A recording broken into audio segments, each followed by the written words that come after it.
Hello, welcome to the channel Why Stories. Enjoy watching. Are you crazy? Bringing a child to work. This is not a daycare or an orphanage. Solve your problems on your own. Natalia listened to this tirade without being able to say a word. She suspected that bringing her son to work wouldn't be welcomed by her coworker. "I'm sorry," muttered Natalia when Victoria calmed down a little and fell silent.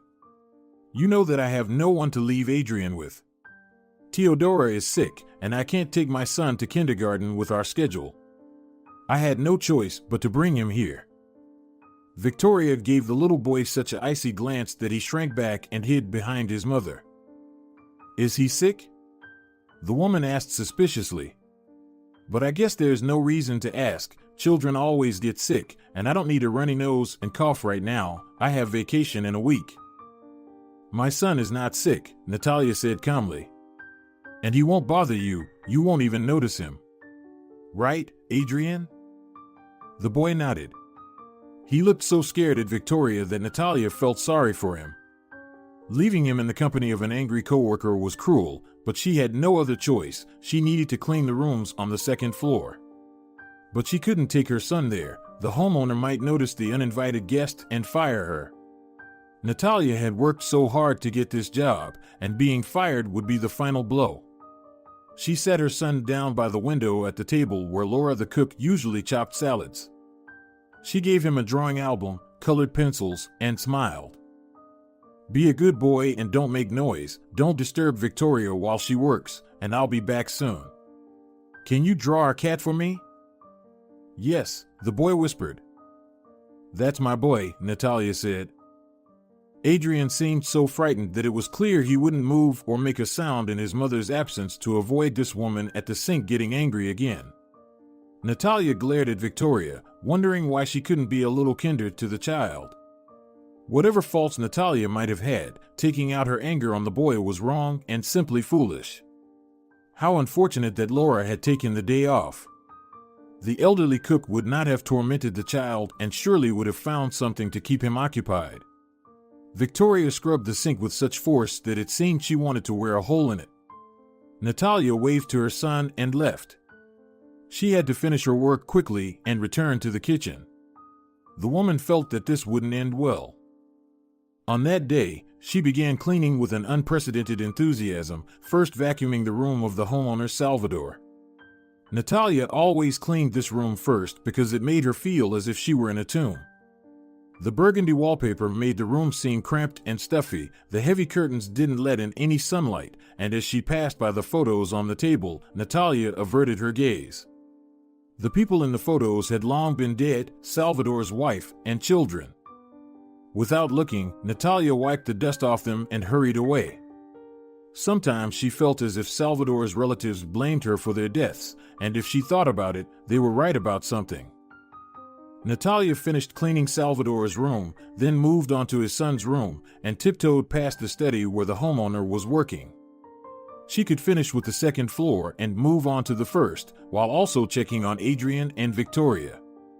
The woman's fears were confirmed when she heard her coworker's cries as soon as she descended the stairs.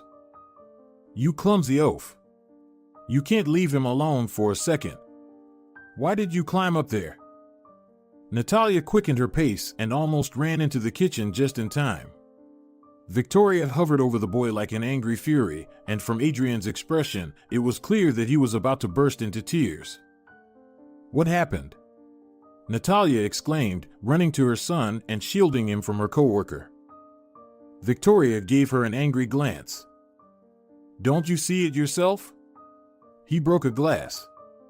I left the kitchen for a moment to answer the phone, and your little brat reached for the sink. Why did he climb up there? I told him to sit in the corner and not to stick out." Natalia looked questioningly at the boy, and he whispered, "I wanted to drink." "You see?" Natalia turned to her coworker. "Adrian just wanted to drink water. There was nothing criminal in his actions." Victoria almost choked with anger. "How can you say that? The glass is broken. Do you think the homeowner won't notice? Who will be responsible for this?" "Salvador won't count the glasses, you know that," Natalia said quietly. And besides, there are more of them here than guests in this house. Nobody will notice. And if they find out, you can blame me, say that I broke it. And I will go and tell everything right now, Victoria nodded. You presume of yourself too much. Bringing a child here, as if this is a private kindergarten, he breaks dishes, and for you, it's all just a part of the job, as if it's supposed to be like that. Remember, you are not the mistress here. Victoria took off her apron, raised her head proudly, and left the kitchen.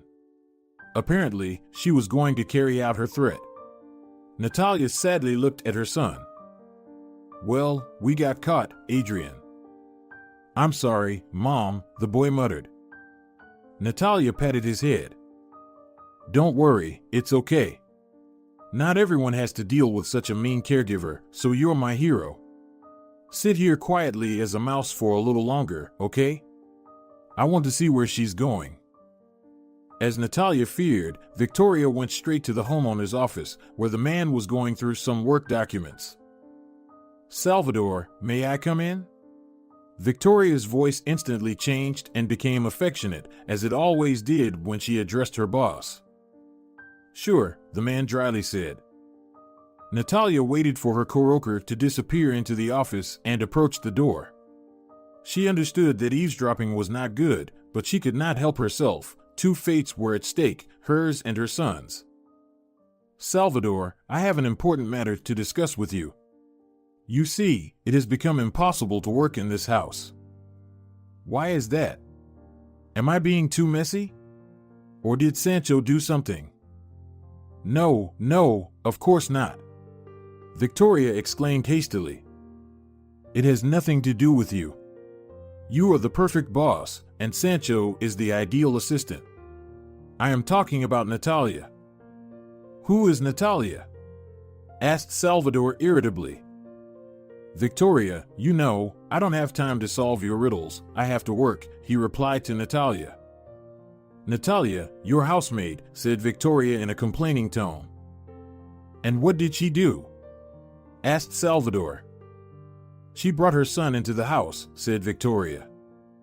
Who ever heard of letting someone's child into your home? It'd be okay if he behaved properly. But he went and rummaged through the cupboard without permission and broke a glass. Salvador exclaimed, slamming something on the table. Victoria, enough. I don't have time to listen to this nonsense. If this child starts playing with matches and burns down my house, then come and report it. Don't bother me with every little thing. Your glasses could cost me millions in this deal, he added. Victoria rushed out of the room, angrily clicking her heels as she left. Natalia breathed a sigh of relief. She had gotten lucky this time, but how long would it last? In Salvador's house, she felt like she was walking on a minefield. Everything seemed like a danger to her. How had Natalia ended up in this situation? Just a few years ago, everything had been going smoothly. The girl came to the city from the village to enter college, leaving her elderly mother behind in their hometown. Querubina gave birth to Natalia late in life, when she was well over 40, and raised her alone while working hard, which caused her to age prematurely. Querubina had a host of health problems and a cane, her joints bothered her, she had difficulty moving around, and the garden was half abandoned. Natalia couldn't handle it all. That's why Natalia didn't want to leave her mother alone. What if something happened? Who would help her? Mom, I'm not going anywhere, she said after finishing school. What is there in the city? Tall buildings, factory chimneys, or traffic jams? I'll stay here with you. Querubina looked at her daughter reproachfully. Have you lost your mind? You need to study and work. Natalia waved her hand carelessly. I can work here, for example, as a postman. I'll get a job at the post office and deliver newspapers. It's romantic and there's fresh air. There's no romance here, her mother warned her.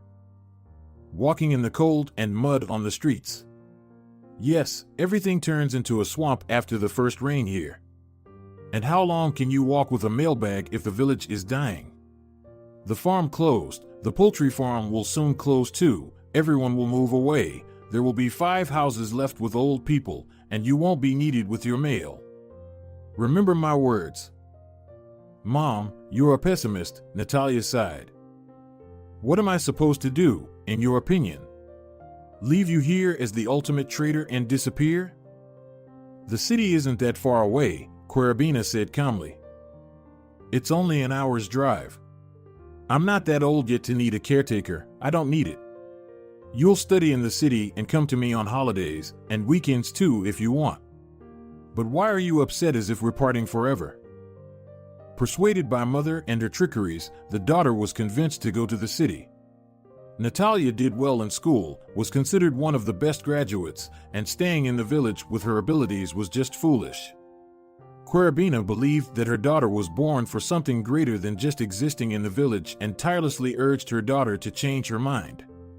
Natalia agreed with her mother's arguments and applied to college. The girl reasoned to herself that she could always get a job at the post office, especially since her best friend Camila supported her mother's persuasion. Querubina is right. What are we going to do here?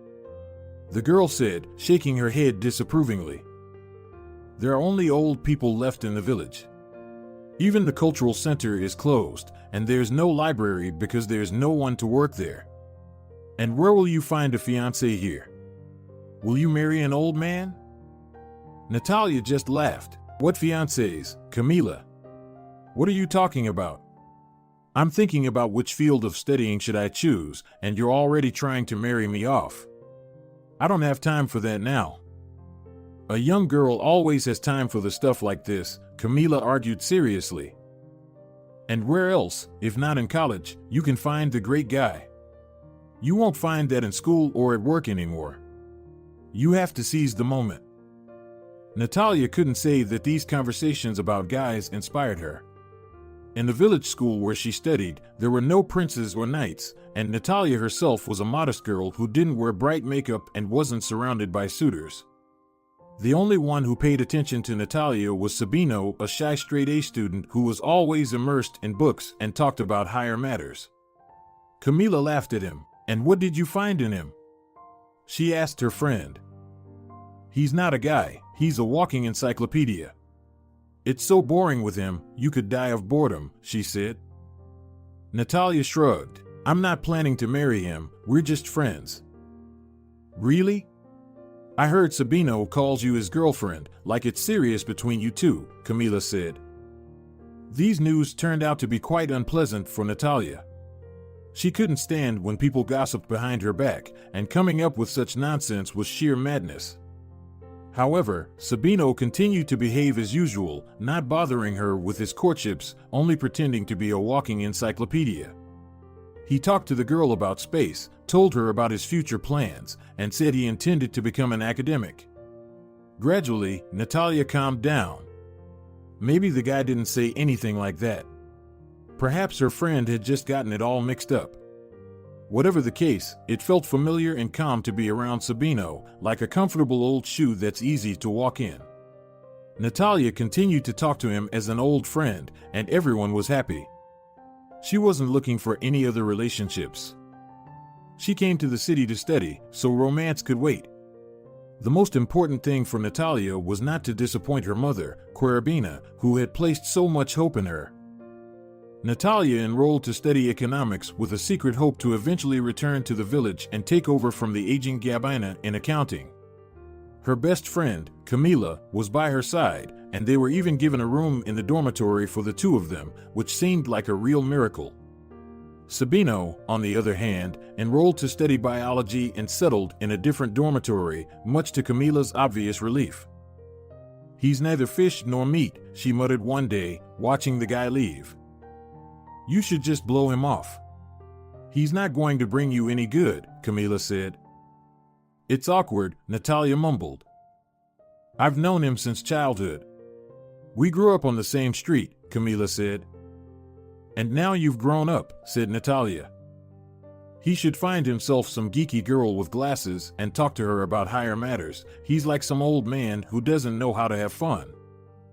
Amila was right. Sabino immersed himself in his studies and didn't participate in any student events. He scornfully referred to those who went to parties as partygoers, saying, they're wasting precious time. Well, for me, While everyone else is drinking and dancing, I'll become the best student, turn in more assignments, write articles, and participate in competitions.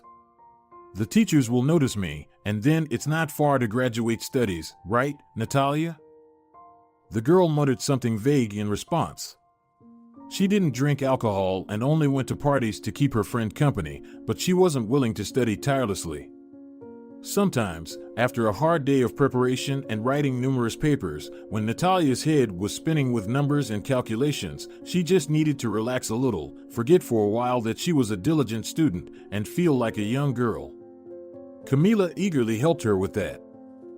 Manfredo's birthday is tomorrow. He's celebrating at his country house, which is not far from the city. Should we go? It will be great. Even if you don't want to dance, we can go for a walk. The weather is wonderful, and there's a forest and a river nearby. We might even get some sun. That Manfredo? Sabino asked. I hear that name every day. The girls in our group are going crazy about him. They talk about how his new hairstyle suits him. But I saw his picture. He's just a rich fop with no intelligence in his eyes, nothing to look at. Well, that's your opinion. Camila smirked and turned back to Natalia. So, are we going? Natalia didn't know whether to agree or not. Sabino warned her. Don't even think about it. Let's go to the cinema instead. I heard a war drama came out. It would be interesting to see. What would you do at the country house with those alcoholics? The disdainful tone in which the guy spoke decided the matter. Natalia looked at him indignantly and said, They're not alcoholics, they're perfectly normal guys. Ignacio is into rock climbing, Isidoro is getting a second degree and studies day and night. And Manfredo himself behaves decently, doesn't make advances towards girls, and always jokes politely. You don't know any of them, but you're throwing insults, is that okay? Sabino immediately became sad and lowered his gaze. Okay, sorry. I was wrong, it's just that, in my opinion, it's all just frivolous time wasting. Camila slyly squinted and said, But you've never come out with us, have you?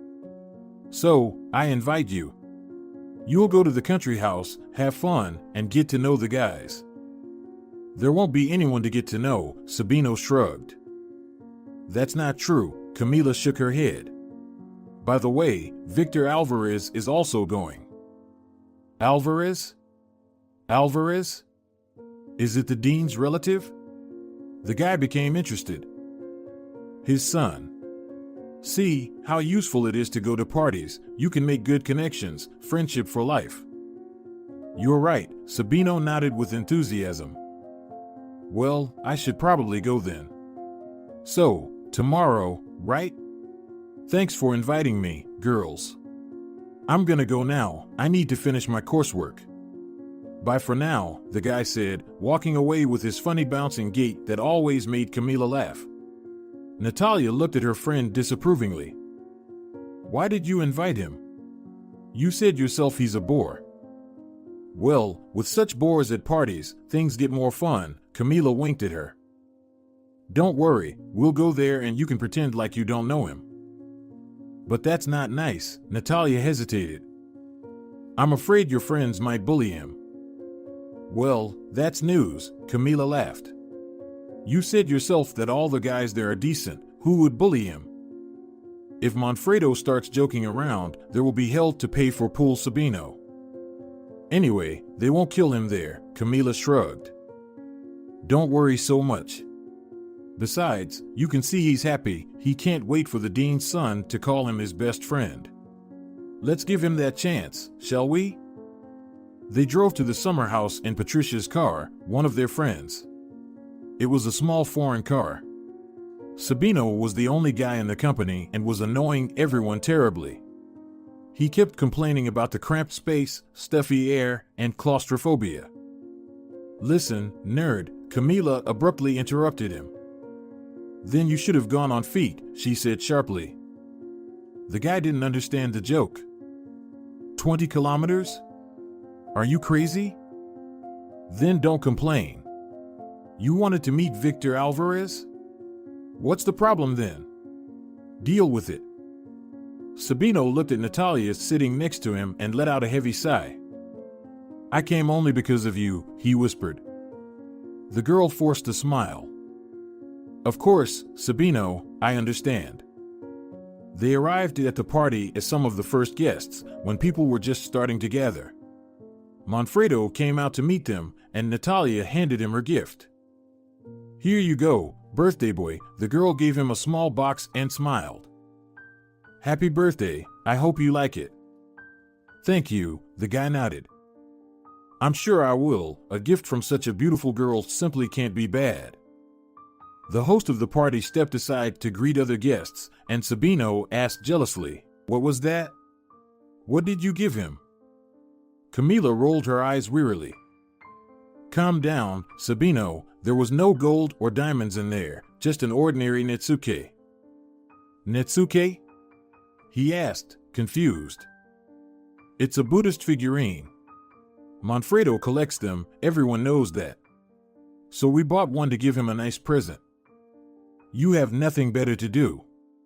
Sabino scoffed and walked away. A real Othello. Natalia sighed. And what did I tell you? Camila chuckled. You'll see, it will be funny. The guests slowly filled the house and the party picked up pace. Music started playing, people started dancing, and Natalia held a glass of non-alcoholic cocktail, smiling as she watched the festivities. She enjoyed the lively atmosphere, which distracted her from her everyday life and stirred her soul. The only unpleasant thing was Sabino. As Natalia feared, he followed her relentlessly and expressed his displeasure. What kind of party is this? He grumbled. Nothing but laughter all around, no one to talk to, and Alvarez isn't even here. Camila tricked me. What do you mean he's not here? Camila quickly retorted. He is here, you just have to look closely. See those guys in the far corner? Alvarez is among them. Knock them dead. Sabino looked suspiciously in the direction she was pointing and asked, What are they doing there? Competing to see who can drink more. So if you're a real man, show us what you've got. Go, put Alvarez on the blades. Sabino blushed and paled, but didn't move. Natalia stood up for her friend. Stop it, Camila, leave him alone. He's never had a drop of alcohol, how can he compete in those games? Oh, I forgot. Camila pretended to sigh. Well, then some other time. You'll meet Alvarez in a more formal setting, when you're both wearing ties. No, I'll go. Sabino mumbled. You can't miss this opportunity. On his trembling legs, he began to make his way through the crowd towards the guys. Natalia tried to stop him, but vainly, he wasn't listening anymore. Everything will be fine, he assured the girl. You'll see, I'll beat them all, I have good genes. What did he say about genes? Camila asked when Sabino left. His grandfather was an alcoholic, Natalia muttered bitterly. You didn't know? That's why Sabino doesn't like alcohol, parties, and things like that. Why did he even go there? We won't be able to lug him to the dormitory. Don't panic prematurely, Camila reassured her.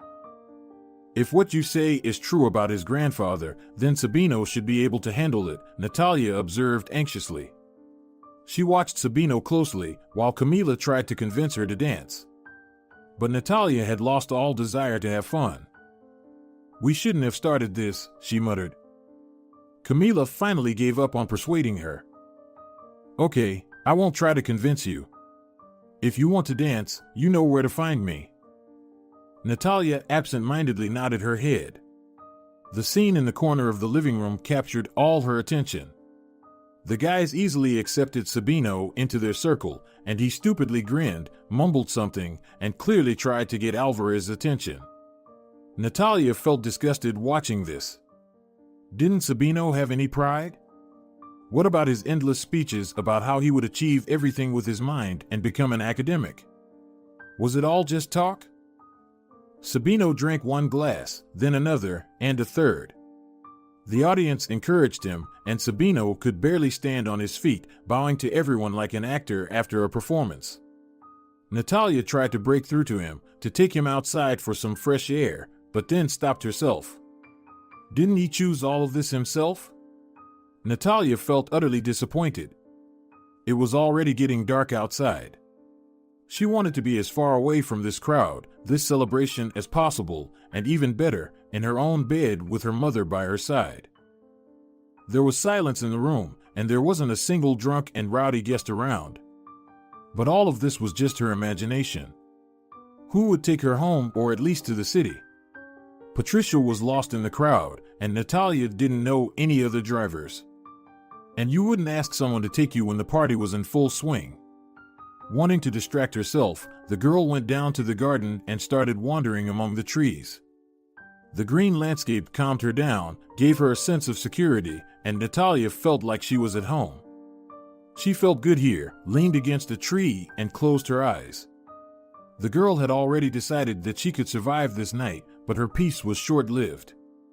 Somewhere nearby, a twig snapped and a drunken voice said, "Look who is here." "What are you doing here, beauty? Everyone is having fun inside, and you're alone." Natalia barely held back a groan, but why was all of this happening to her? First, the stupid Sabino participating in a silly contest, now this. The girl turned to leave, but the stranger caught her hand. "Why, can't we talk? Don't be so rude to me." Now Natalia was truly frightened. It was impossible to make out the guy in the growing darkness, but his figure resembled a wardrobe. "Let me go," she shouted. "I don't want to talk to you." "And why is that?" The stranger laughed. Natalia jerked her hand again and somehow managed to break free. The girl hurried back to the house, to the comforting light of the living room. The guy followed her on her heels. "Leave me alone," Natalia screamed. The house was getting closer and closer. Through one of the windows, the girl saw Sabino, who seemed to be looking at her. Natalia panicked and waved her arms to get his attention. But her friend just stupidly smiled and turned away from her. The stranger grabbed Natalia again and said, "Let's go talk." "Yes, I won't eat you. What do you behave like this?" Natalia prepared to scream, although she didn't hope anyone in the house would hear her with such loud music. "Macario, let the girl go," someone's voice sounded from the side. "What, did I invite you here for this?" The stranger holding her hand laughed. Natalia looked back. She saw the guy who came to her rescue for the first time. Although, maybe not for the first time, who knows? In the semi-darkness that reigned on the street, the girl could only see that the guy had light hair and quite regular facial features. The stranger holding her laughed and said, "Who are you? A commander, a teacher? Get out of here before I hit you." "I warn you for the last time," the blonde said threateningly. The big guy continued to laugh. The blonde guy swung his fist and hit him in the face, and the laughter stopped. The big guy who had grabbed Natalia released his victim and was sitting on the ground, gasping for air. "Are you okay?" the blonde asked, looking at her. "I think so," Natalia said, stuttering, trembling. "Well, it doesn't seem to be true," the guy noted. "Let me take you to the house. Have a drink, calm down." "No, I don't want to go to the house," Natalia shook her head. She remembered Sabino, Camila, who started all this mess, and suddenly realized she didn't want to see any of them. "Where do you want to go?" "Home," whispered Natalia, and unexpectedly burst into tears. "What's wrong?" The blonde guy was surprised. "Did Macario hurt you?" "No," Natalia muttered. "I just had a very bad day."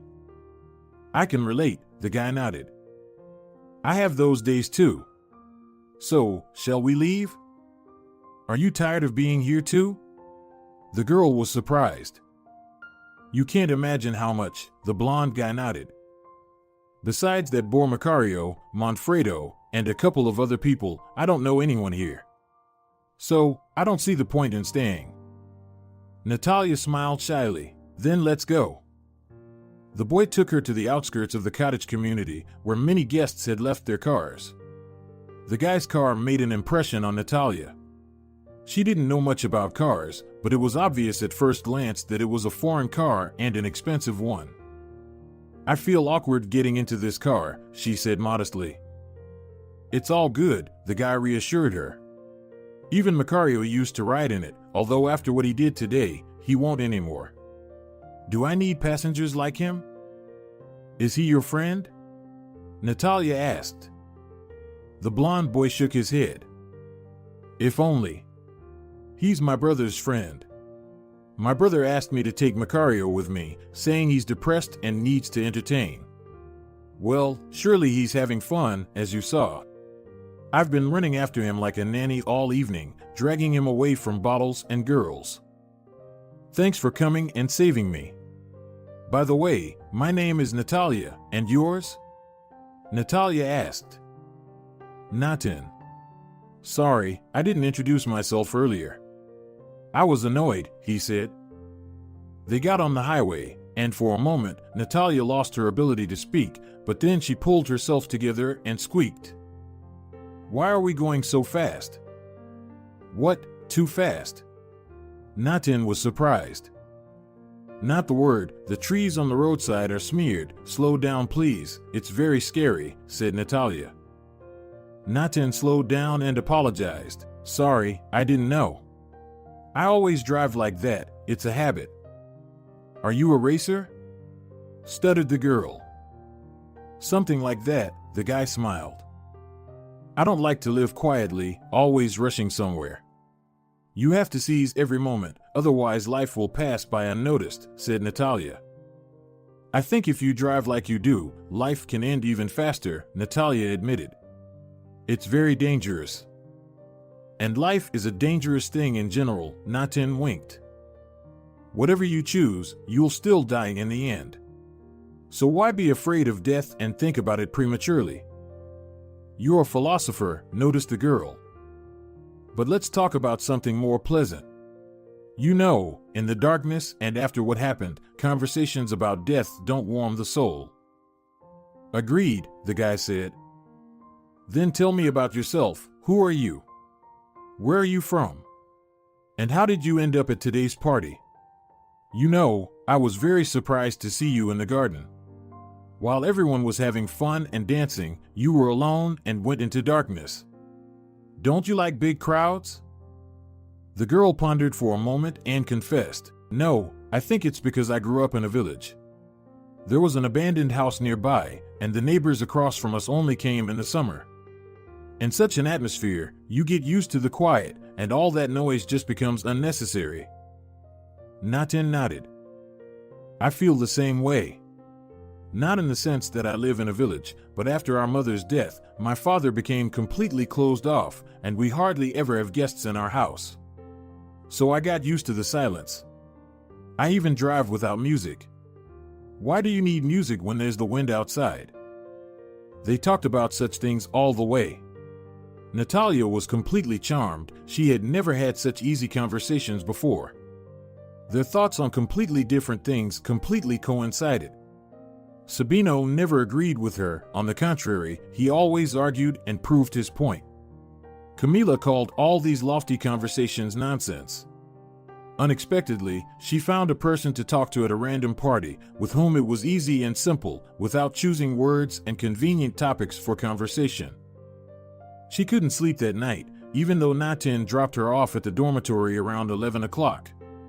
After listening to the reprimands of the sleepy watchman, Natalia went up to her room and lay awake all night, staring at the ceiling and replaying every sentence that she and Natan had said to each other in her head.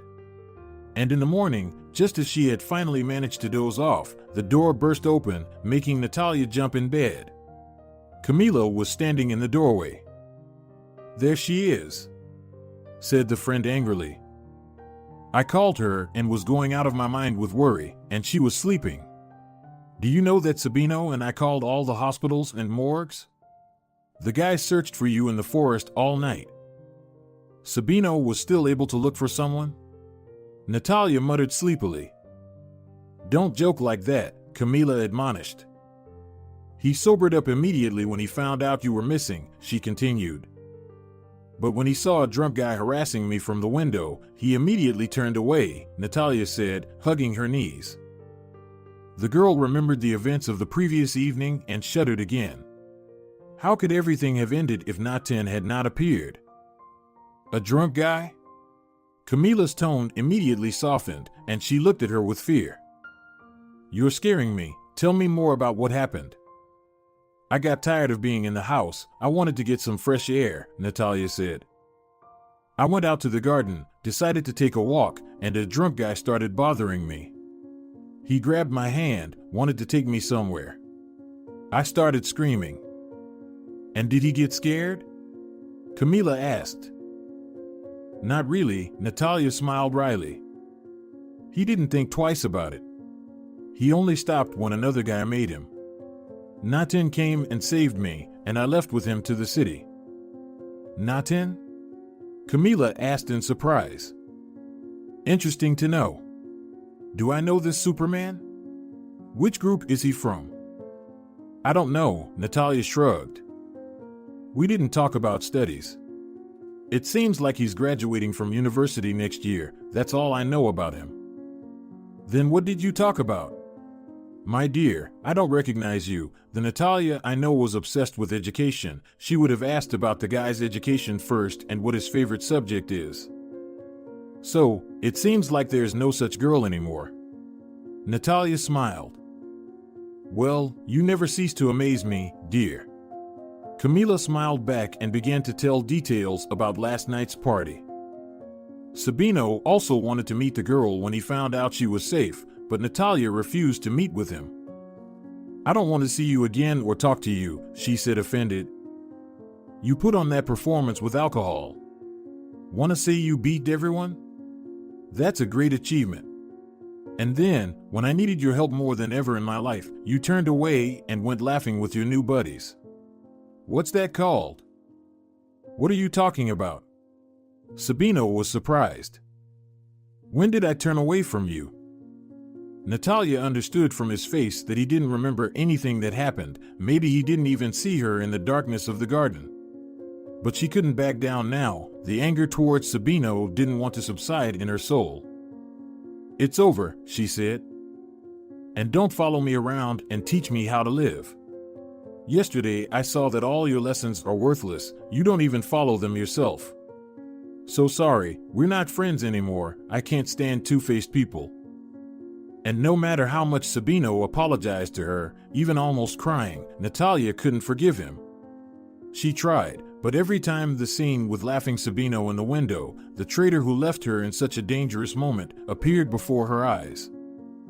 Before saying goodnight near the dormitory door, Natalia and Natan exchanged phone numbers, but the girl couldn't imagine that the guy would call her, at least not so soon. Natan called her the very next day and asked, How are you? How do you feel after yesterday? After the attack by the thug Macario, or after your crazy driving? Natalia slyly asked. After all of that at once. Natan laughed. Well, it seems like this, replied the girl. So you're ready for new adventures? Natan remarked with satisfaction. Be ready in 2 hours, I'll come over, and we'll start making the real person out of you. What do you mean? Natalia asked anxiously. We'll get you ready for any situation, maybe even teach you to fight so you can stand up for yourself if there's another thug around. But first, we'll teach you to get used to speed because 150 kilometers per hour made it seem like you just went on a roller coaster in the US. Roller coasters probably aren't that scary. Natalia laughed. But I agree. So, where do we start the training? We'll start with bicycles. If you're a total scaredy cat, then a speed of 23 kilometers per hour would be just right to start with. Where are you guys going? Asked Camila with curiosity, watching as her friend flipped through the closet in search of suitable clothing.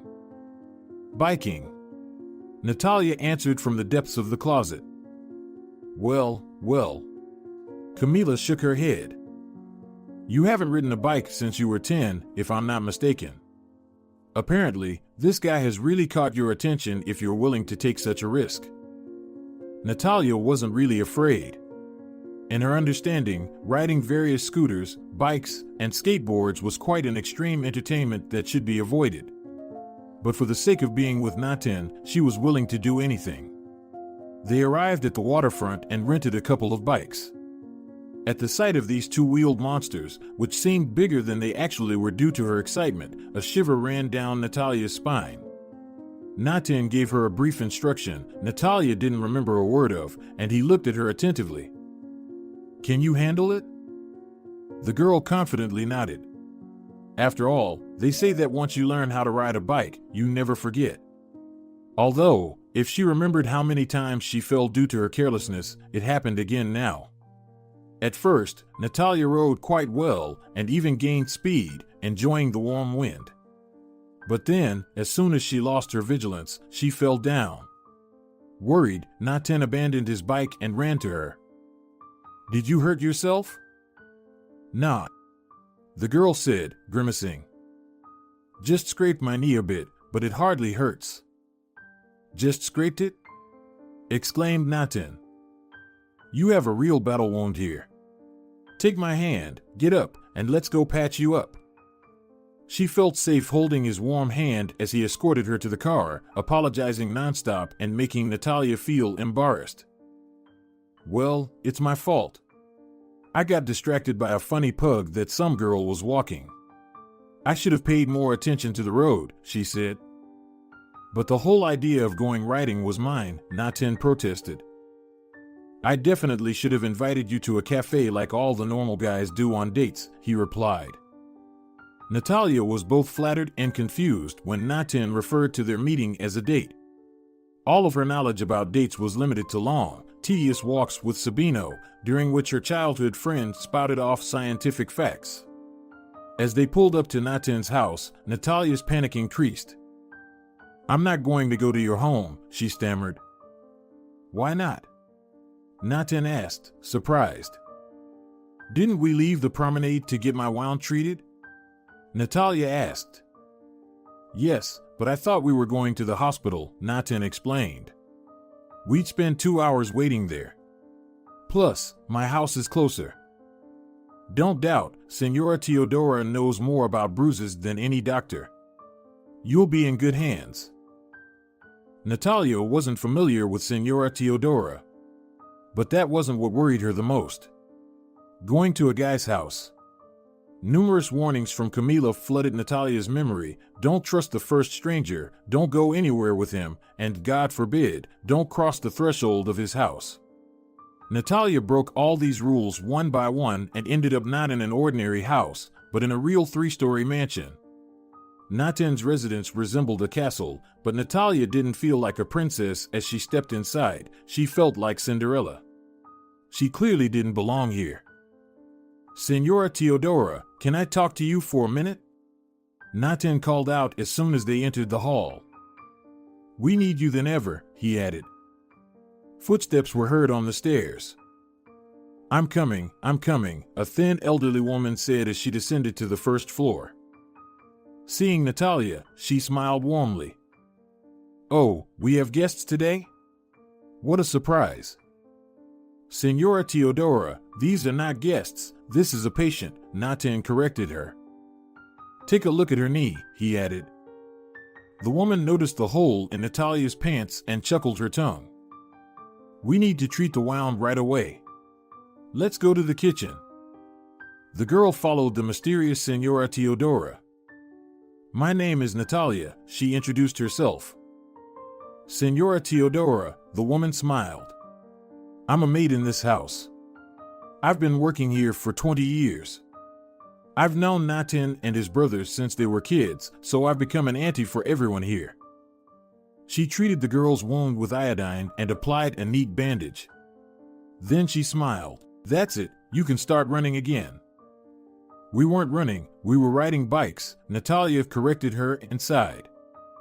Now he probably won't invite me anywhere. I disappointed him so much. Senora Teodora shook her head. That can't be true. Trust me, I know Natan. He wouldn't bring just anyone to his house. If it happened, it means you mean a lot to him.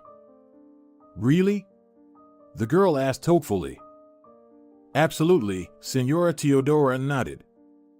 Footsteps were heard in the hallway, and a guy who looked a bit like Sabino, skinny, hunched, and wearing glasses, walked into the kitchen. Seeing the girl, he stopped at the doorway. Meet Sancho, Senora Teodora said. This is Natalia, Natan's guest. Already with a bandage? Sancho said instead of greeting, noticing the whitening plaster.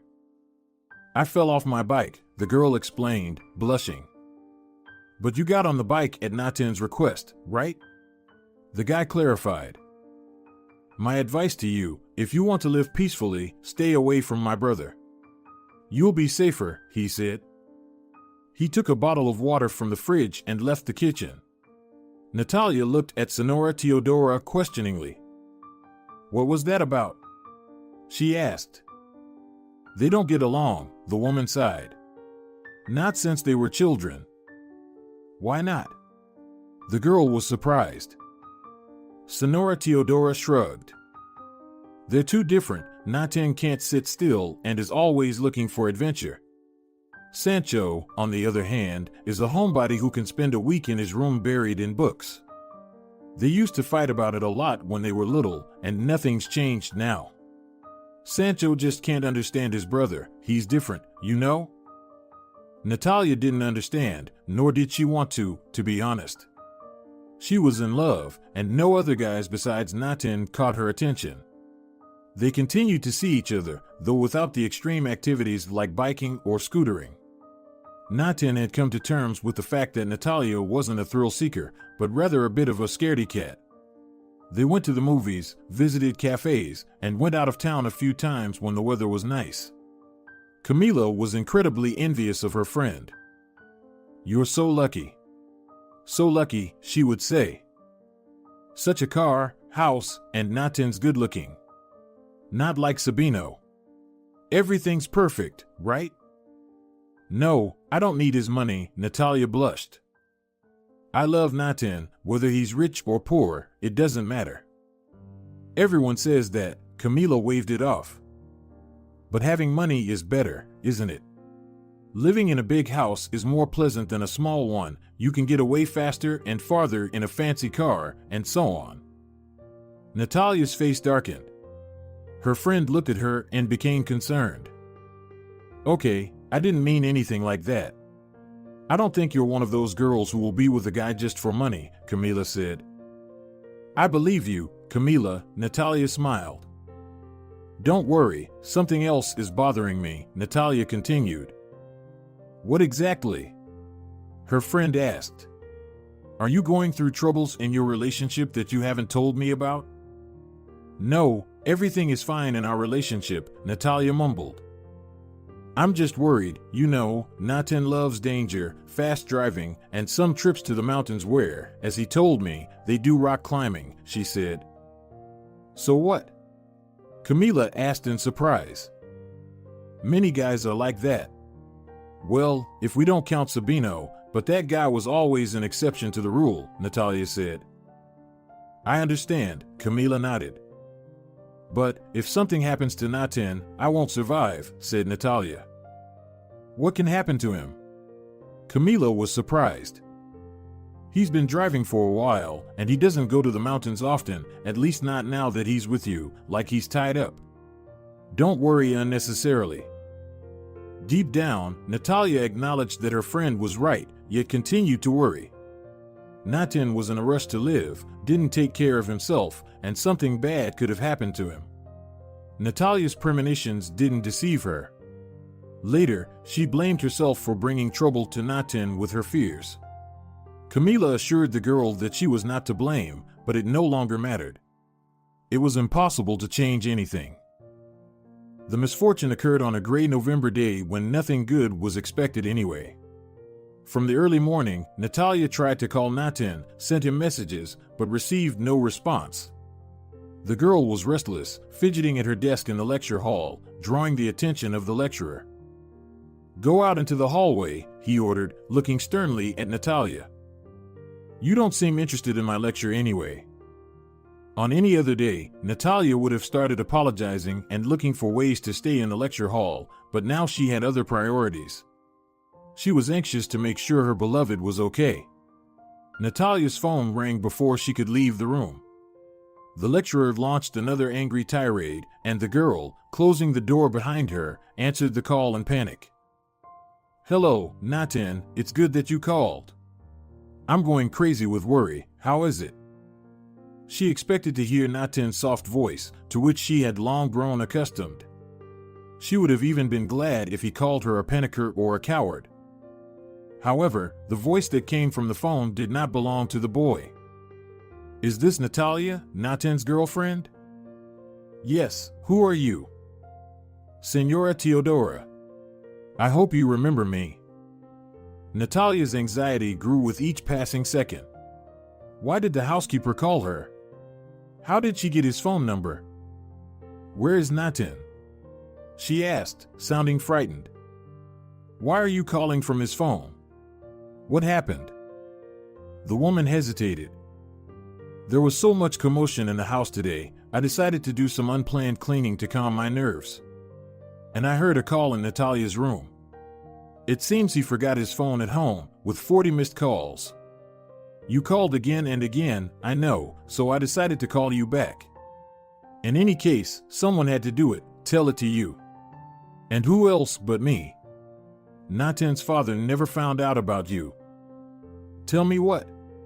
Natalia asked. "Natan got into an accident tonight," the woman said heavily, sighing. "He was apparently on his way to a friend's place to pick something up, and as usual, he was speeding." "But is he alive?"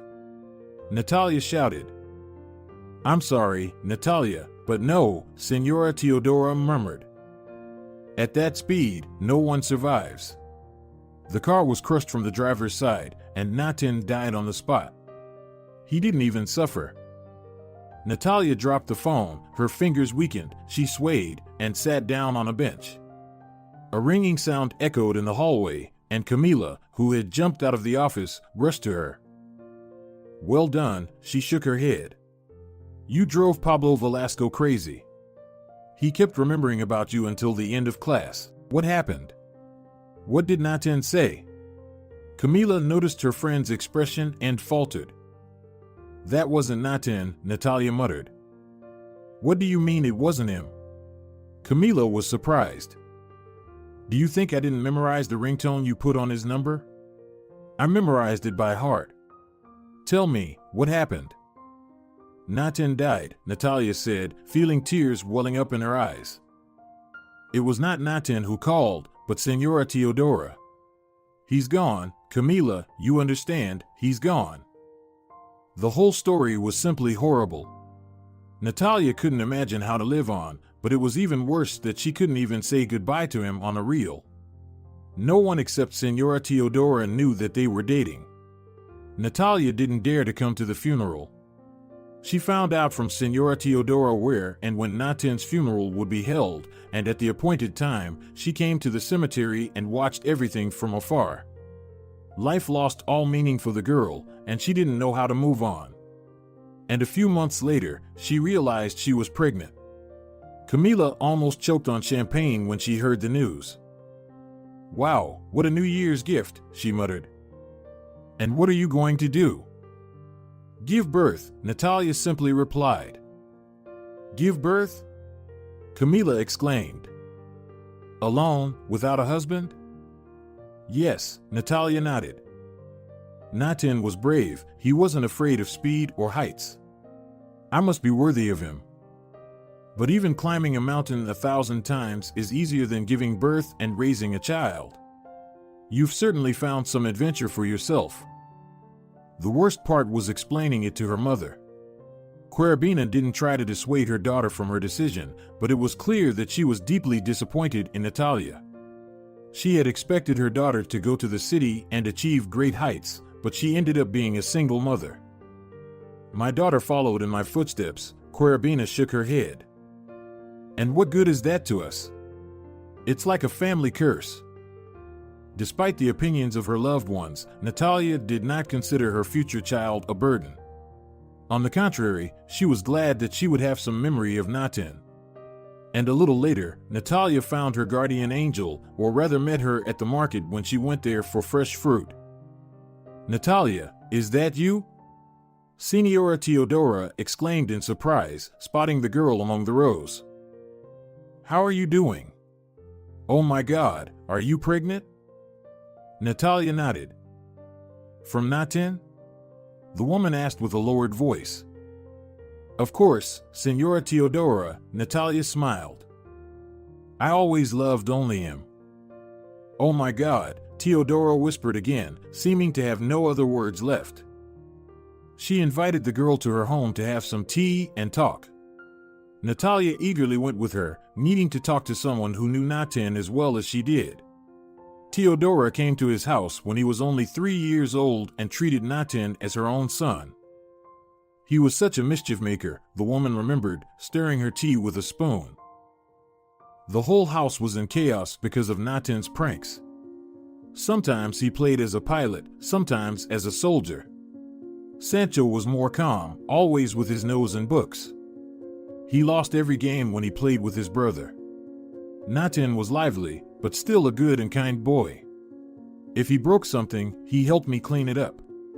He would kiss me on the cheek in the morning like I'm his dear aunt. Everything changed at home. Salvador is always busy with work, he hardly talks to Sancho anymore. Sancho, being a scholar, dreams about science and barely talked to anyone except his brother. They were so different, but they still loved each other. It's hard to say how long they sat there, lost in memories, and who cried more. When the tears stopped and the tea was cold, Teodora asked, "How are you doing, Natalia? What are you going to do? You won't be able to study with a baby, and you can't live in a dormitory with a child." "I don't know," the girl muttered. "I won't give up on the baby, but I have no idea what to do next. I'll probably have to go back to the village to live with my mother and continue studying when the baby is a little older."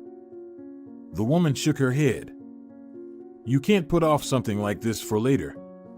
Right now, it may seem like you have plenty of time, but then your responsibilities will pile up and you won't have time for your studies. First, you'll be waiting for your child to start going to daycare, then they'll have school problems. That's why you should move in with me. I have 3 rooms and I live alone. My husband passed away and my children moved away. It will be more fun for both of us, and we can take care of the child together." "Oh, Signora Teodora!" exclaimed Natalia. "This is inconvenient. I'm a complete stranger to you, and you don't owe me anything." "I'm doing this for Natan," the woman replied. "Your future child is like a grandchild to me. How could I let their life go off track? If things go well for you, they will go well for him too. Please don't refuse, Natalia. It's very important to me." So they began to live together. At first, it seemed strange to Natalia to live with a stranger, but she soon got used to Teodora and began to consider her like family. Signora Teodora treated her like a mother, and by the time the baby was born, they had become inseparable. Natalia named her son Adrian, after her grandfather, who had taken care of her when she was a little girl. Teodora happily took on the role of a nanny, teaching Natalia how to swaddle and feed the baby from a bottle but preferring to do everything herself. "He looks so much like Natan, he'll grow up to be his spitting image. I just hope I live long enough to see what he becomes." Natalia switched to distance learning and eventually got a job as a secretary at a small firm located nearby. However, this job soon disappointed her. The pay was low, her boss was constantly nitpicking, Natalia lost her sleep and peace of mind, and she started to drink calming medication more and more often. "Leave it," Teodora commanded decisively, watching her suffer. "I make good money, and I have a pension. Won't I be able to support you?" "No, Signora Teodora." The girl shook her head. "I won't burden you. Besides, I still have to pay for my education and buy things for Adrian. How will you pay for everything? If anyone needs to leave their job, it's you. You were the one who complained about how difficult it was becoming, how your back and legs hurt. You should quit and stay at home to take care of Adrian. He loves you so much. Teodora thought for a moment and nodded. That's actually not a bad idea. My legs are not what they used to be, you're right. But I don't want to lose such a good salary. Salvador always pays well and even gives bonuses for holidays. And besides, he's a good boss. He's fair and doesn't get angry over trivial things. What are you suggesting? Natalia didn't understand. Take this job instead of me, Senora Teodora said. I'll tell him that I'm having trouble working and can't keep up. And you, my niece from the village, can look for work. You're a good girl. We've become like family to Salvador over the years. I've been a mother to his sons, he'll listen to me, and you'll get the job in the house. The people there are nice, the owners, the cook Laura, and the gardener.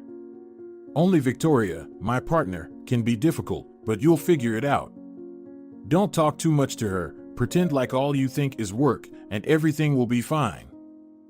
Natalia was frightened by this proposal, not because she was afraid of work, she was used to everything in the village. But to be near Natin's relatives was scary. What if they found out something, or if Sancho recognized her? They had met once before. What would it look like? Natin's ex-girlfriend sneaked into his family's home to gain their trust and force her little son on them, and maybe even try to claim inheritance since Adrian is Natin's legal son. It's all nonsense, waved Teodora's hand when the girl shared her concerns. Anyone who looks at you will understand that you are, essentially, a pure angel. Well, that's too much, the girl blushed. I'm just telling the truth, Senora Teodora replied. And anyway, it's not humane to hide Natin's son. Salvador might come alive if he found out that his grandson was growing somewhere in the world. Natalia shook her head. I understand that, but I'm not ready to come and confess like that. Hello, I'm your unsuccessful fiancé, and this is your grandson. What will Salvador think? He'll probably decide that I came for money, and I thought of latching onto a rich guy to get into a good family. Maybe later. It's your business, sighed Senora Teodora. But think about the job. It's a good place. It's a shame to miss it. You'll get an education, find something else, but for now, it would be nice to have a place in the house. You'd earn money for your son. Natalia thought for 2 weeks until her boss's nitpicking became unbearable, and then she finally decided. I've thought about your offer, and I want to try, she told Senora Teodora. Anyway, at some point, I need to get to know Natin's family better. Maybe if they're really good people, I'll introduce Adrian to them later. It's been a long time coming. Teodora agreed happily. Then tomorrow I'll talk to Salvador, and on Monday, I might take you to meet them. And don't be afraid, Salvador may look stern, but he's actually a good person. Everything worked out exactly as the woman had planned. Salvador, of course, was upset to hear that Senora Teodora, who had worked in their house for many years, had decided to quit, but he didn't argue. All right, bring your niece over. He sighed. If you vouch for her, then she must be a good girl. Natalia was terribly afraid of this meeting, but it didn't go at all as she had expected. Salvador barely greeted her, they signed some documents, and Teodora took the girl to get to know the house. The bedrooms are on the second floor, the owner's office, the guest room. On the first floor is the kitchen, dining room, living room. Oh, hi, Victoria. Meet Natalia, my niece. She's going to start working for me from tomorrow. For some reason, Natalia expected Victoria to be an older woman, but it turned out that her coworker was almost her own age. A pretty blonde with blue eyes and a slightly haughty look. Hi. She nodded. So we're going to work together.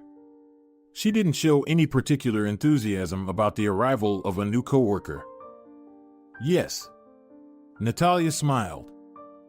I hope we become friends. Victoria looked at her with deep skepticism and went about her business, solemnly carrying the sheets in front of her as if they were a festive cake. Natalia looked at Teodora and remarked, "She seems unfriendly." "I warned you," the woman sighed.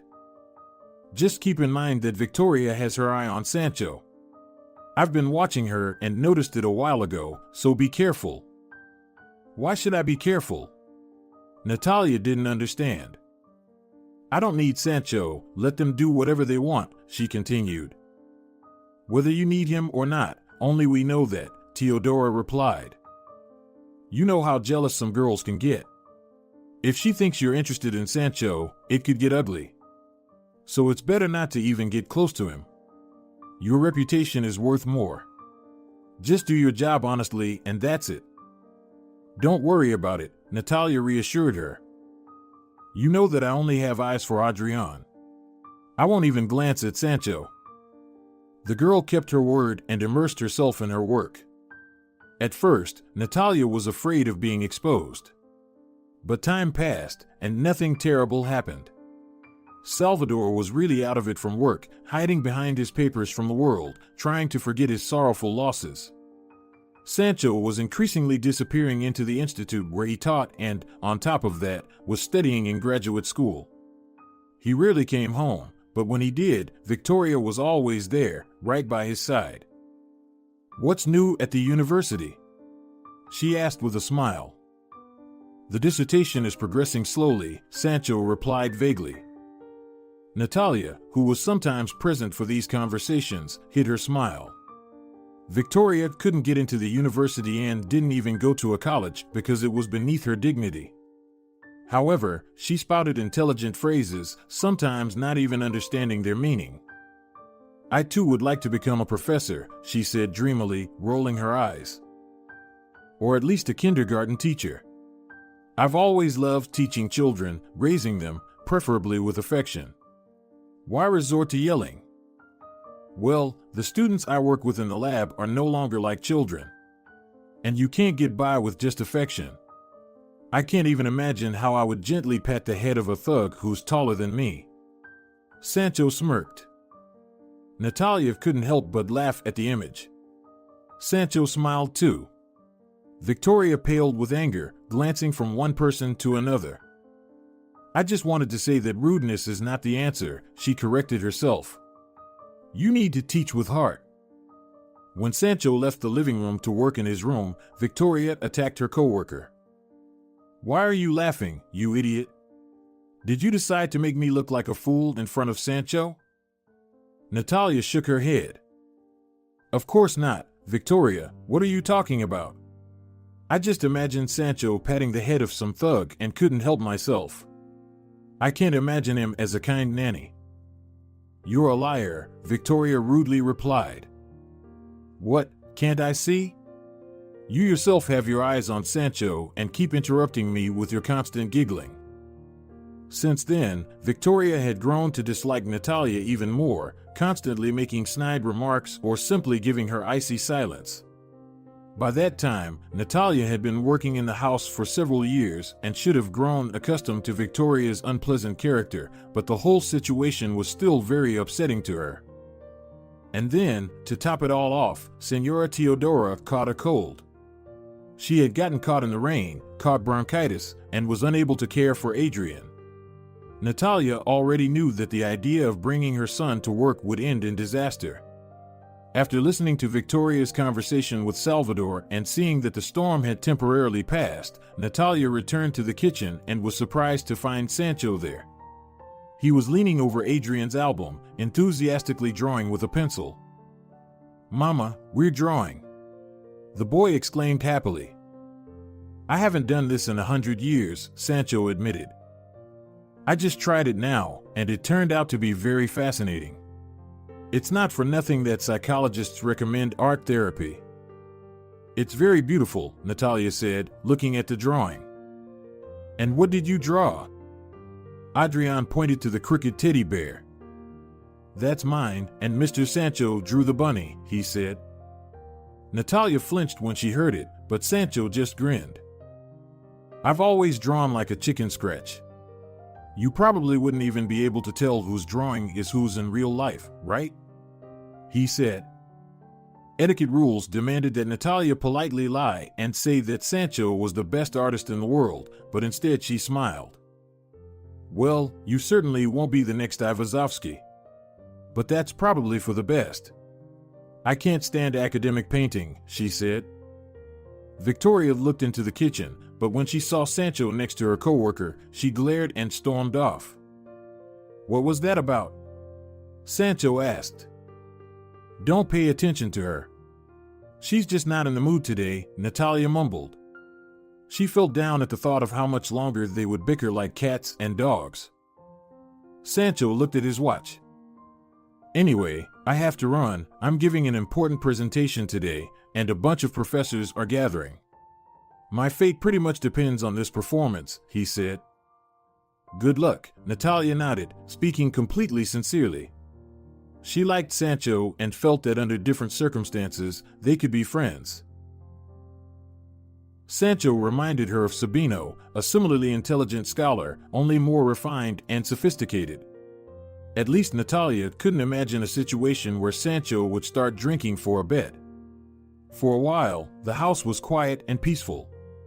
Natalia was vacuuming in the living room, and Victoria was probably raging somewhere on the upper floors. Then the phone rang in the kitchen. Mom, the phone is ringing, Adrian yelled. I hear you, darling, I hear you, the girl replied. Just don't speak so loud, please. Remember we're playing hide and seek here. She picked up the receiver and said, Hello? The caller was Sancho, who wasted no time with formalities and immediately started talking on the phone. Natalia, thank God you're there, he said. What happened? The girl was surprised. I had a real disaster. Long story short, my laptop died, and I urgently need a replacement, or I can forget about my presentation. But don't they have other laptops at the university? Natalia asked. My arrogance let me down, Sancho sighed sadly. I made a fancy presentation that weighs more than all the other documents on my flash drive combined. The local, old laptops can't handle it. What can we do? Natalia asked. If it's not too much trouble, could you take the laptop from my brother's room and bring it here, please? The presentation is in half an hour. Take a taxi, it'll be faster, I'll pay for the ride. But I can't, I have to work, the girl stammered. What will Salvador say when he finds out that I left without permission? I'll talk to Dad, he'll understand. Natalia, please help me, I'm begging you. Okay, the girl muttered and hung up, then looked at her son. Adrian, I need to leave for a moment, will you wait for me here? The child nodded with unprecedented seriousness. Thank you, my good boy, Natalia smiled. And remember what we talked about, sit quietly, don't shout or run around. And don't go near Victoria, even if she shows up. Pretend to be invisible, okay? Adrian nodded again. Okay, Mom. Entering Natin's room, Natalia felt an involuntary shiver.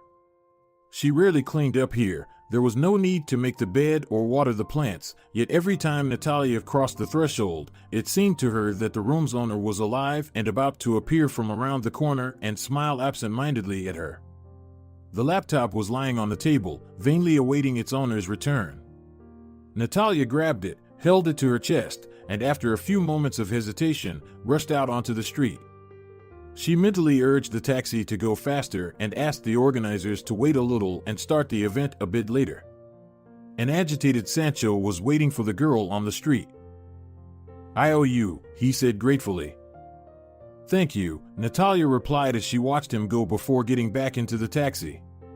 Her workday was over, and she had to pick up Adrian and head home. The next day started off strangely. Teodora still wasn't feeling well, so Natalia had to bring Adrian to work with her again. Victoria greeted her with a mysterious smile when she saw her in the kitchen. Here she is, she said meaningfully.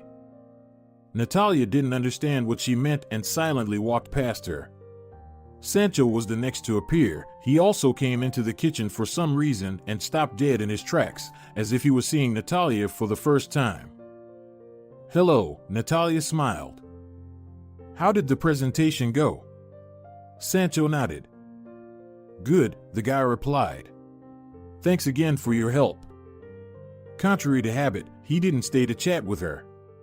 There was some kind of amazement or bewilderment frozen on Sancho's face. Natalia didn't know how to describe the feeling.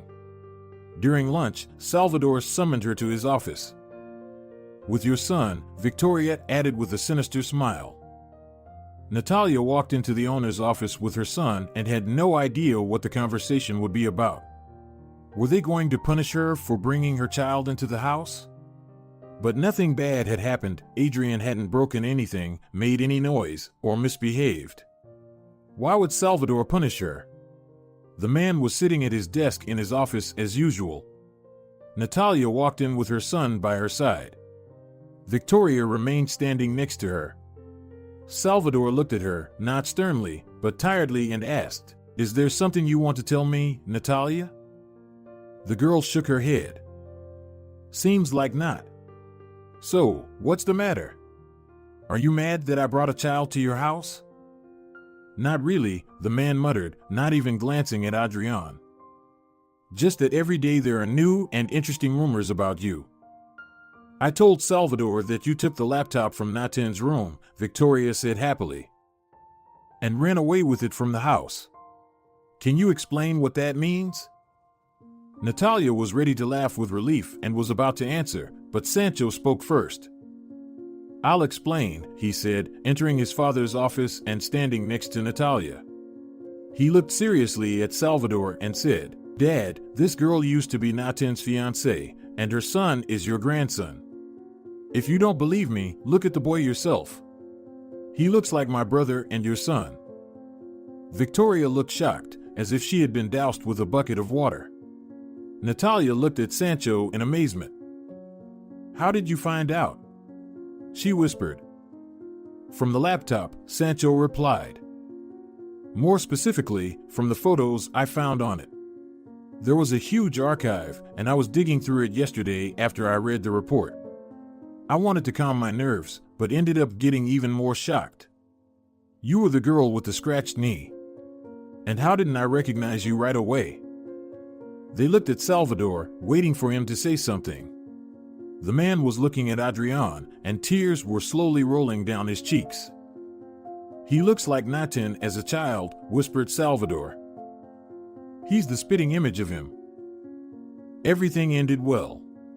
Victoria resigned on the same day, not wanting to stay in a house where, as she put it, everyone was against her. Salvador didn't want to part with his grandson and kept asking Natalia questions about how she had been living all these years. Of course, Natalia didn't stay on as their housekeeper. In the beginning, she was a good friend of the family, and Salvador called her his daughter. A year later, she married Sancho. The young couple fit together well. They were serious and calm. A year after that, Natalia gave birth to Sancho's daughter. Sometimes, she fondly remembered her first love, but she kept moving forward because life, no matter what, flows smoothly ahead. And ahead of their family, many happy years await. If you're enjoying it as well, leave a like and subscribe to the channel. All right, everyone's presentations are done. Nick, the manager, said as he tried to move the discussion forward. "Excuse me, I haven't. I recently found out something." Nick interrupted me and began to speak. "There's apparently someone in this department who didn't graduate high school and is just a part-timer. Meetings should be for employees only." Absolutely right. His lackey, Mike, of course, agreed with Nick. "I'm leaving." After leaving the meeting room, I started to shut down my computer. I noticed that an email had arrived, not in my personal inbox, but in the company's shared email. Thinking, there's no point in speaking up, no one will listen, I went home quietly. The next day, I heard a commotion from Nick's desk. He was staring at his computer screen, his face pale. "Nick, is something wrong?" Mike looked at the screen with him. And he turned even paler than Nick. Why is he so angry? Knowing the reason for Mike's distress, I thought to myself, serves them right. My name is Adam. My mother passed away when I was in the 9th grade, and I was raised by my father. Well, you could hardly call it being raised. After my mother passed, my father changed. He drowned his sorrows in alcohol, and though he still went to work, he squandered our living expenses on horse racing. Because of that, I had to start working part-time as soon as I entered high school. Every month, I went to the convenience store with bills in hand that couldn't be auto-deducted from my father's account. Even though I endured it because I didn't want to be alone, I reached my limit in my 2nd year of high school and dropped out. I found a live-in job at a distant inn. Thank you for everything. The day I left home, my father, still staring at the TV, spoke. Take care. That was our last conversation. Back then, 18 wasn't the age of majority, so I needed my father's permission to work, and I couldn't hide my place of employment. Yet, my father never visited me even once. I kept working just to survive, and before I knew it, I was 42. Years of hard work paid off, and I was transferred to the headquarters. I was thrilled to be recognized by the company, as I thought I'd be working in the field until retirement due to my lack of formal education. Listen up. Our work can change the future of our employees. Don't drag us down. On my first day after the transfer, Nick, dressed in an expensive suit, spoke sternly. There was a reason for this. Our inn was located in a prominent tourist destination, known so well that everyone in the state could sing its commercial jingle. At its peak, we had 5 locations within the state. But that was long ago. Due to financial difficulties and aging facilities, only the place where I had worked for many years and the original establishment remained. I was prepared to lose my job anytime, but now there was a glimmer of hope. With the rise of social media, the tourist area where the inn was located started gaining attention again. Depending on how hard the sales department, where I was transferred, worked, we could either thrive or be forced to give up this prime location to the new hotel chains continuously popping up. For Nick, who had switched careers from another industry to strengthen our sales, this was a battle he couldn't afford to lose. I understood why he had to be strict. I will do my best. Nick sneered at my enthusiastic declaration. Did you not hear what I said? I'm sorry. I thought I was listening carefully. Out of habit from years of customer service, I apologized reflexively, though I had no idea what had offended him. Someone was watching me with a smirk. In this department, there are those who are expected to excel and those who have been shoved here because they have nowhere else to go. You are the latter. It was Mike, the section chief. He's 7 years younger, at 35. But he was called to headquarters much earlier than I was and had been moving around within the headquarters ever since. I'm not jealous, but I can't accept that he's my boss. Graduating from a prestigious university, he has an unusually high pride and caused many problems as a newbie, making things very difficult for me when I was the front desk leader. When I found out Mike was transferred to the sales department a month before me, I was disheartened. Mike is right. With just a middle school diploma, there's not much you can do. Don't even think about achieving results. As if I didn't exist, Nick remarked, I'm thirsty. Mike eagerly ran to the coffee maker. It seems Mike is Nick's lackey. I regretted being happy about my transfer to headquarters, wishing I had stayed on site forever. Send a direct mail to every company on this list by the end of the day. Nick only assigned me tasks that even a new graduate could handle. What? There are over 1,000 companies. You want me to send to all of them by today? Yes, if you and your fellow misfits split the work, even those with nowhere else to go should finish by today. I glanced at the employees typing away expressionlessly. They were worn out from customer service, only thinking about leaving on time, or were women reassigned after having children, with zero motivation for work. Even Sam, a new graduate from the same university as Mike, who was supposed to be among the expected achievers, had no enthusiasm for the job, having joined the company wanting to do customer service. I don't care what they say, I plan to quit anytime, he said. Only Nick and Mike were highly motivated, making all the decisions between the two of them. I originally only wanted to work at the inn to survive and had no particular attachment to this job. I swallowed my words, thinking I had no right to reprimand them. About a month after the transfer, Nick told us with a frustrated look. To commemorate the 50th anniversary, we've decided to create a plan exclusive for one group per day. Originally, Mike and I were supposed to come up with it, but our president, Mr. Thompson, insists on hearing everyone's opinions. So, you all get a chance. As Nick explained, Mike began handing out prints. Make sure not to embarrass Nick. If your ideas are half-baked, you'll have to redo them. It seemed that they had printed his handwritten notes by Mr. Thompson, which included several questions and a section for free responses. It made sense why Nick had to seek our input, given that all responses had to be submitted to Mr. Thompson. We were given a week to think about it, and a meeting was scheduled to compile our ideas. My plan is to let guests enjoy both the old and modern America. Nick began the presentations. Guests would watch a master confectioner at a nearby traditional sweet shop make sweets in front of them. The welcome drink would be premium tea in a bottle. Nick's plan was certainly attractive. After his presentation, Nick called on us to present in the order we were seated.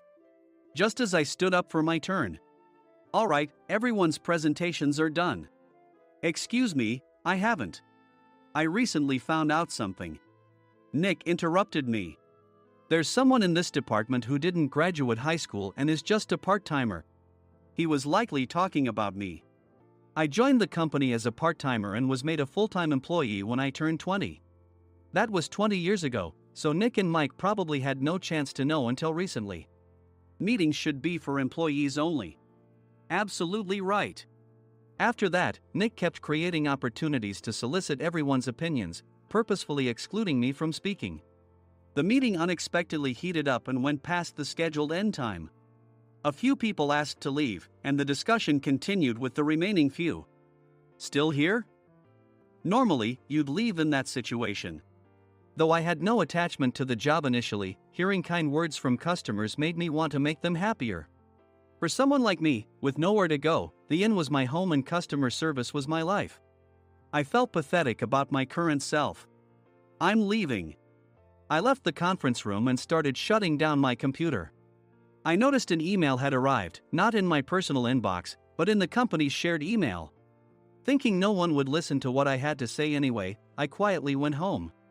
The next day, while preparing the DM as instructed, I heard a commotion from Nick's desk. In his haste to stand up, he hit his knee on the desk. He stared at his computer screen, his face pale. Nick! What's wrong? Mike, thinking he should be the first to rush over, approached Nick while still wearing his coat. He peered at the screen with Nick. And he turned even paler than Nick. Why is he so angry? Who is responsible for this company? Nick, more irritated than ever, asked, and Mike answered without checking. Probably Sam. Sam wasn't there because he was attending a morning training session for new hires. Nick gave up on getting angry and returned his gaze to the screen. They were looking at an email that arrived right after the end of the working day yesterday. Apparently, no one, including me, had checked it before leaving. The email was from a large company that used us for their annual employee trips. The president and executives of that company also frequently used our services personally. President of the company, Mr. Mason himself, had declared that neither he nor his company would ever use our services again.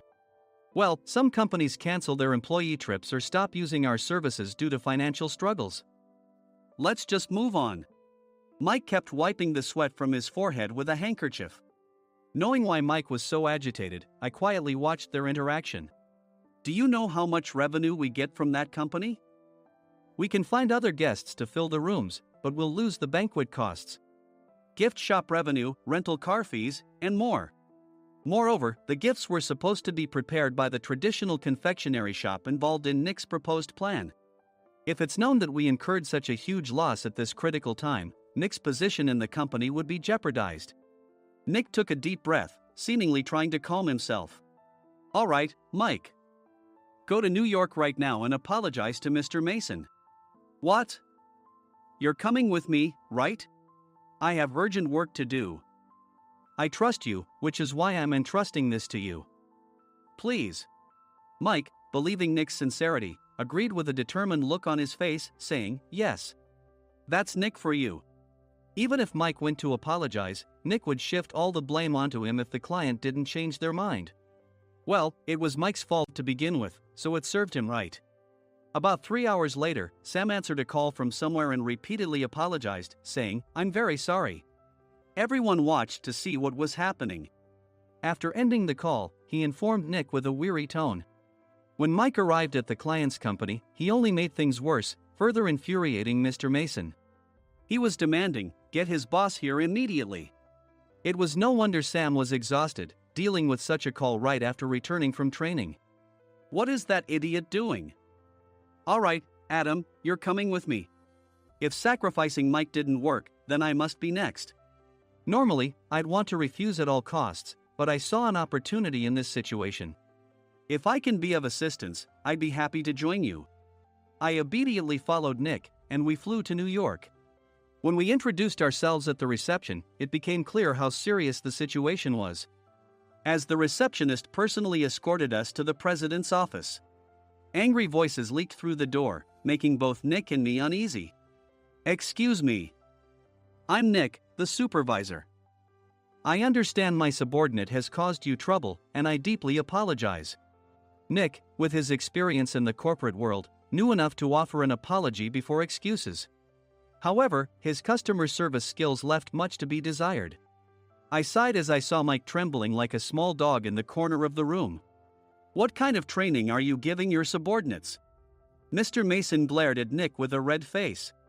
The intensity of his gaze made even Nick take a step back. Regrettably, I joined this company only 2 years ago and was unaware of Mike's issues. I should have identified his shortcomings sooner. Indeed, I should have realized sooner. No sensible person would come to apologize and then give a lengthy presentation on the drawbacks of not using their in. Nick froze, his mouth slightly open.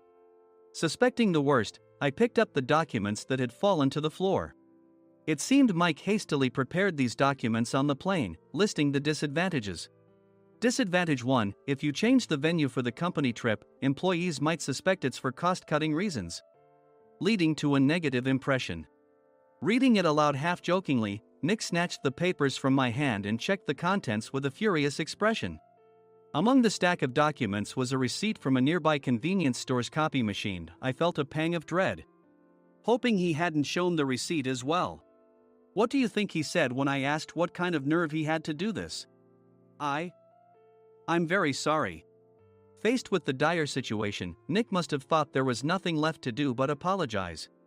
In a voice smaller than I'd ever heard from him, he uttered words of apology. He said, "I'm a Harvard graduate. I don't believe I said anything wrong."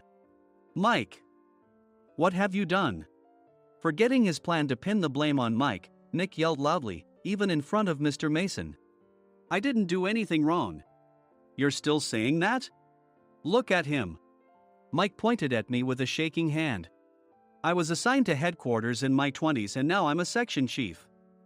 This guy only made it to headquarters at 42. Everything I've done proves I was right. So why are we losing the contract?" Having said his piece, Mike collapsed to the floor. "Of course. You were sent there because you had nowhere else to go." Mike never expected to hear such words from someone he looked down upon. He lunged at me, and Nick hurriedly stepped in to stop him. "Mr. Thompson told me Mike is a quick thinker, and to take good care of him." There's no way he was pushed aside. "Don't make things worse here. He didn't say quick thinker, he said only quick-witted, didn't he?" I don't remember that part." I recalled the many troubles Mike caused when he was a newbie. When Mike was on the front line, his pride was so high that he never apologized to customers. Customer service, especially in our job, doesn't work alone. It brings both good and bad situations. If the front staff or housekeepers made mistakes, or the cleaning company didn't properly clean a room, one had to apologize to the customers regardless of personal fault. Mike, in such situations, would never apologize, insisting he wasn't at fault. This often angered customers, and as the front desk leader, I frequently had to apologize on his behalf. He caused complaints and disrupted operations, which is why he was quickly moved to headquarters. In departments where he didn't interact directly with customers, his quick thinking was beneficial and things went well. But it seemed his flaws were starting to show. Corporate reservations are supposed to be entered into the system by the sales representative. But a quick check yesterday revealed that more than 10 items were missing from the client's reservation. The handover document clearly stated what needed to be prepared. Why didn't you enter it into the system? Why do we have to give them special treatment? Filling rooms near the banquet hall, setting up all the food in advance. Specifying the brand of wine, they're too demanding. No wonder he always angered customers, I thought, feeling a headache coming on. Grouping them in rooms near the banquet hall is for our benefit too. It makes it easier for the staff to set up beds and serve breakfast since everyone's schedule is synchronized. As for the other requests, Mr. Mason suggested them to lighten our load. I didn't know that. Nick finally seemed to realize that Mike was the one who had angered the client. What did you say to them? I just told them we wouldn't give them special treatment anymore. We shouldn't waste effort on things that don't bring in money. I was utterly exasperated at his lack of understanding of customer service. Of course, we shouldn't comply with unreasonable demands. But carrying over successful practices from past stays makes customers feel remembered and enhances their experience. Good memories encourage repeat visits. That's part of our job. I looked down at Mike, who was sitting on the floor. In our job, nothing is a waste. Mr. Thompson likely moved you to the sales department, hoping you'd finally understand this. How do you think he feels now that you've failed to meet his expectations? Mike, tears in his eyes, fled the president's office. I was amazed he still hadn't apologized. You have it tough, Adam. It's okay, we're all employees of the same company. I deeply apologize for this disrespectful incident. Especially after all the care you've shown us. If it weren't for you, Adam, I really would have stopped staying here. When I heard you were moving to the sales department, I was willing to reconsider if you handled it. Seeing us talk so amicably, Nick's face contorted. Do you two know each other? Adam's service is excellent. I always requested him specifically. Normally, we don't accept specific staff requests, but we made an exception for Mr. Mason, adjusting my shifts accordingly. He had personally stayed at our hotel just before my transfer, and during casual conversation, I mentioned, I'm moving to the sales department soon. If I hadn't told him then, things could have been much worse. Please continue to take care of us. I look forward to it. On the return flight, Nick awkwardly offered me a can of beer. It's still working hours. Of course, I had no intention of forgiving him for a single beer. Nick might try to pin everything on Mike and avoid any consequences. While pondering this, a startling fact came to light.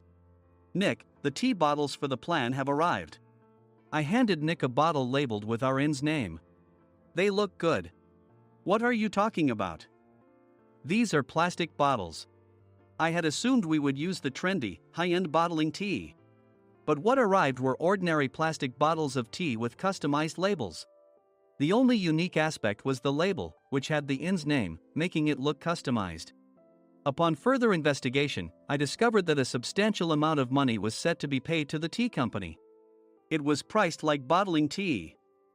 Does this plastic bottle really cost $100 each? The tea inside is specially blended for us. The extra cost is for that. Wouldn't it be better to use another tea company? Or is there a specific reason we must use this one? As Nick continued to make excuses, I showed him a printed email. I informed the tea company's president, Mr. Mitchell, that we discovered irregular payments and he confessed. He said you two were high school classmates and planned to split the extra money. That idiot. Why did he confess? That's not important. You should worry about yourself, this could turn into a police matter. Opening the bottle cap, I suggested. How about calming down with this tea? It supposedly has a relaxing effect. Nick drank the tea frantically. In the following days, decisions were made about their fates. Mike was reassigned to the General Affairs Department, with no chance of transfer or promotion, as per Mr. Thompson's orders. As for Nick, since the payment to the tea company hadn't yet been made, he narrowly avoided legal trouble. Instead, he was encouraged to leave the company, and to avoid further complications, Nick submitted his resignation. Rumor has it that connections between HR departments have made it difficult for him to find new employment. Even though it was good to have those two gone, something unexpected happened in the sales department. Everyone became motivated and united in refining the 50th anniversary plan. In the end, my plan was adopted. We collaborated with the Tourist Information Center to provide personalized guides. The plan, tailored to the number of guests, was truly special for the 50th anniversary. Hey, is Adam's family coming to stay? I immediately booked that special plan for my family. Sam noticed it on the reservation list and quickly picked up on it. Yes, I'm inviting my father. That's great. I might invite my parents too. I lacked the courage to face my father just as Adam. But here, with the confidence Mr. Mason praised, I felt ready. The 50th anniversary plan was a perfect opportunity to reconnect with my father. I hope to bring back the days when we could laugh together as we once did.